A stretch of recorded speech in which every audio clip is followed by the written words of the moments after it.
আমরা বলছি ধরে নেন এই 17 বছর যারা রাজপথে ছিল, আন্দোলন সংগ্রামে যারা ফ্যাসিস্ট হাসিনাকে হটিয়ে নতুন বাংলাদেশ গড়ার জন্য যারা চেষ্টা করছে, তাদেরকে বেছে বেছে লিখিত পরীক্ষায় বাতিল করা হচ্ছে।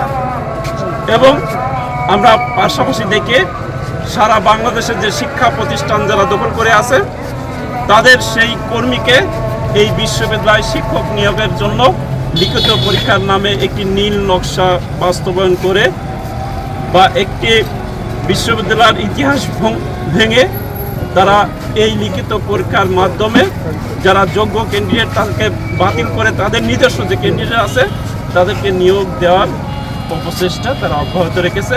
এর দুইটি প্রমাণ আপনারা ইতিমধ্যে পেয়েছেন, উর্দু বিভাগ এবং ফার্সি বিভাগ।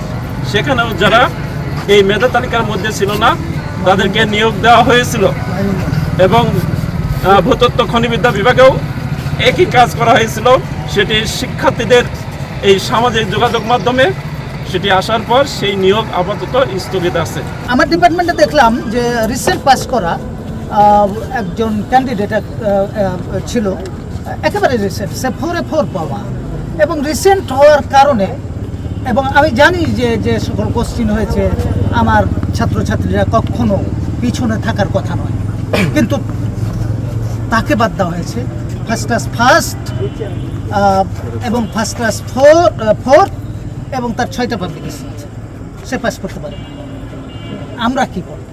আমি যখন দেখলাম যে আরও যেগুলো আছে, আরও অনেকগুলোই আছে যেগুলো থাকার কথা ছিল, সেগুলো আমাদের প্রত্যাশিত নয়, আমার সন্দেহ হয়েছে যে কেন এরকম হচ্ছে। এখন এগুলো যাচাই বাছাই করতে গিয়ে আমি দেখলাম যে আমার কাছে প্রমাণ আছে যে আলপনা কর্মকার, সে দেখাইছে এখানে যে তার মেধাক্রম 1 বাট তার মেধাক্রম 8। হ্যাঁ, এখানে প্রমাণ। হ্যাঁ, তো এটাকে কি করে, তাহলে কি আমার ডিপার্টমেন্টের সভাপতি যিনি হয়তো বা স্বৈরাচারকে হটাতে জানেনি, তার কোনো কিছু আছে? হ্যাঁ, আর যে এটাকে পাঠিয়ে দিল বা বর্তমান যাই হোক ওখান থেকে আসতে পারে, কিন্তু ভাইস চ্যান্সেলরের দপ্তর থেকে কিভাবে এটা ভুল বলবো? আমি বলবো এটাই যে এটা ইচ্ছাকৃতভাবে করা হয়েছে।